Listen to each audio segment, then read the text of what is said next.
Hi ನಮಸ್ಕಾರ. Speed news ವಿಶೇಷ ಕಾರ್ಯಕ್ರಮಕ್ಕೆ ಸ್ವಾಗತ. ನಾನು ಸುನಂದ ಅನ್ಸೂಯ. ನಮ್ಮ ಕರ್ನಾಟಕ ಸರ್ಕಾರದ ಒಂದು ಗ್ಯಾರಂಟಿ ಸ್ಕೀಮ್ಗಳ ಪೈಕಿ ಒಂದು ಪ್ರಮುಖವಾದುದು ಅಂದರೆ ಅನ್ನಭಾಗ್ಯ ಕೂಡ ಹೌದು.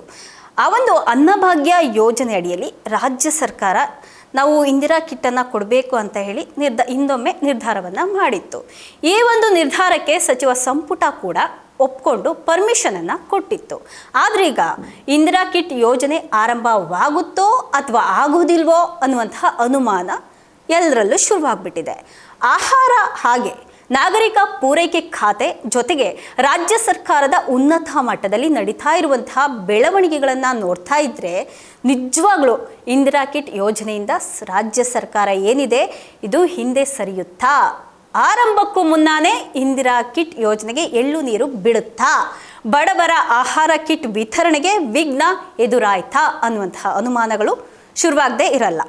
ಇನ್ನು BPL ಹಾಗೆ ಅಂತ್ಯೋದಯ ಕಾರ್ಡ್ಗಳು ಇರುವಂತಹ ಬಡವರೇನಿದ್ದಾರೆ ಆ ಬಡವರಿಗೆ ಒಂದೊಳ್ಳೆ ಪೋಷಕಾಂಶ ಆಹಾರವನ್ನು ಕೊಡಬೇಕು ಅನ್ನುವಂತಹ ಉದ್ದೇಶದಿಂದ ಅನ್ನಭಾಗ್ಯ ಯೋಜನೆಯಡಿ ತೊಗರಿಬೇಳೆ ಇರ್ಬೋದು, ಅಡುಗೆ ಎಣ್ಣೆ ಇರ್ಬೋದು, ಉಪ್ಪು, ಸಕ್ಕರೆ ಅಂದರೆ ಅಕ್ಕಿ ಜೊತೆಗೆ ಈ ಒಂದು ಪೋಷಕಾಂಶ ಇರುವಂತಹ ಒಂದು ಆಹಾರವನ್ನು ಕೊಡಬೇಕು. ತೊಗರಿಬೇಳೆ ಇರ್ಬೋದು, ಅಡುಗೆ ಎಣ್ಣೆ, ಉಪ್ಪು, ಸಕ್ಕರೆ ಹೀಗೆ ಎಲ್ಲ ಇರುವಂತಹ ಒಂದು ಕಿಟ್ಟನ್ನು ಕೊಡಬೇಕು ಅಂಥೇಳಿ ಸರ್ಕಾರ ನಿರ್ಧಾರ ಮಾಡಿತ್ತು. ಅದಕ್ಕೆ ಇಂದಿರಾ ಕಿಟ್ ಅನ್ನುವಂತಹ ಹೆಸರು ಕೂಡ ಇಟ್ಟಿತ್ತು. ಆದರೆ ಈಗ ಸರ್ಕಾರದ ಮೂಲಗಳಿಂದ ಬರ್ತಾ ಇರುವಂತಹ ಮಾಹಿತಿಗಳ ಪ್ರಕಾರ ಇಂದಿರಾ ಕಿಟ್ ಯೋಜನೆಯನ್ನು ಕೈ ಬಿಡಬೇಕು, ಆಹಾರ ಇಲಾಖೆ ಈ ರೀತಿಯಾಗಿ ಒಂದು ಯೋಜನೆಯನ್ನು ಕೈ ಬಿಡಬೇಕು ಅಂತ ಹೇಳಿ ಏನು ಬೇಕೋ ಅದಕ್ಕೆ ಸಿದ್ಧತೆಗಳನ್ನು ನಡೆಸ್ತಾ ಇದೆ. ಇಷ್ಟೊತ್ತಿಗಾಗಲೇ ಆಹಾರ ಇಲಾಖೆ ಇಂದಿರಾ ಕಿಟ್ ಯೋಜನೆಗೆ ಸಂಬಂಧಪಟ್ಟಂತೆ ಟೆಂಡರ್ ಪ್ರಕ್ರಿಯೆಯನ್ನು ಮುಗಿಸಿ ಯೋಜನೆಯನ್ನು ಜಾರಿಗೊಳಿಸಬೇಕಾಗಿತ್ತು. ಆದರೆ ಈಗ ಆಹಾರ ಇಲಾಖೆ ಟೆಂಡರ್ ಪ್ರಕ್ರಿಯೆಯನ್ನು ಇನ್ನೂ ಸ್ಟಾರ್ಟೇ ಮಾಡ್ತಾ ಇಲ್ಲ, ನಿಲ್ಲಿಸ್ತಾ ಇದೆ ಅನ್ನುವಂಥದ್ದು ಕೇಳಿ ಬರ್ತಾ ಇದೆ. ಈಗ ಆಹಾರ ಪದಾರ್ಥಗಳ ಖರೀದಿ ಮಾಡೋದಕ್ಕೆ ಕರೆದಿದ್ದಂತಹ ಟೆಂಡರ್ಗಳು ಕೂಡ ಇನ್ನೂ ಫೈನಲ್ ಆಗಿಲ್ಲ.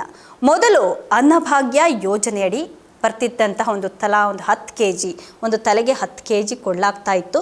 ಅದನ್ನು ಬದಲಾಯಿಸಿ 5 kg ಅಕ್ಕಿ ಹಾಗೆ 5 kg ಬೇರೆ ಒಂದು ಪದಾರ್ಥಗಳು ಅಂದರೆ ತೊಗರಿಬೇಳೆ, ಅಡುಗೆ ಎಣ್ಣೆ, ಉಪ್ಪು, ಸಕ್ಕರೆ ಹೀಗೆ ಬೇರೊಂದು ಪದಾರ್ಥಗಳನ್ನು ಅಂದರೆ ಇಂದಿರಾ ಕಿಟ್ ಹೆಸರಿನಲ್ಲಿ ಕೊಡಬೇಕು ಅಂತ ನಿರ್ಧಾರ ಮಾಡಿತ್ತು.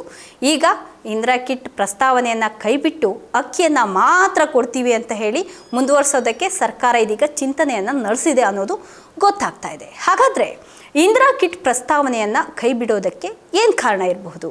ಅಕ್ಕಿ ಬದಲು ತೊಗರಿಬೇಳೆ, ಅಡುಗೆ ಎಣ್ಣೆ, ಉಪ್ಪು ಹಾಗೆ ಸಕ್ಕರೆಯನ್ನು ಕೊಡೋದಕ್ಕೆ ಮುಂದಾದರೆ ಹೆಚ್ಚು ಖರ್ಚಾಗಬಹುದಲ್ವಾ ಸರ್ಕಾರಕ್ಕೆ? ಈಗಾಗಲೇ ಗ್ಯಾರಂಟಿ ಯೋಜನೆಗಳು ಮತ್ತು ಅನ್ನಭಾಗ್ಯ ಯೋಜನೆಯ ಮೇಲೆ ರಾಜ್ಯ ಸರ್ಕಾರ ಒಂದು ದೊಡ್ಡ ಮಟ್ಟದ ಹಣವನ್ನು ಖರ್ಚು ಮಾಡ್ತಾ ಇದೆ. ಈಗ ಇನ್ನೊಂದು ಇಂದಿರಾ ಕಿಟ್ ಯೋಜನೆಯನ್ನು ಶುರು ಮಾಡಿಕೊಂಡ್ರೆ ರಾಜ್ಯದ ಬೊಕ್ಕಸಕ್ಕೆ ಮತ್ತಷ್ಟು ಹೊರೆ ಆಗೋದು ಪಕ್ಕ.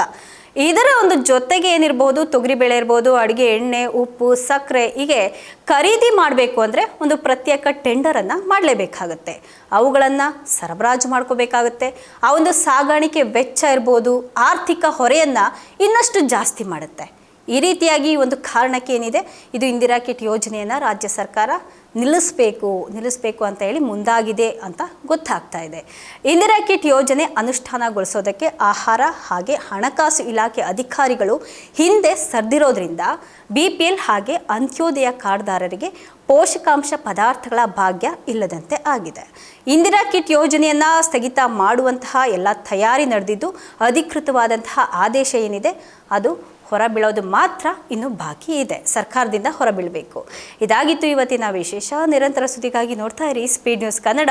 ಸುದ್ದಿ ನಿಮ್ಮದು, ವೇಗ ನಮ್ಮದು.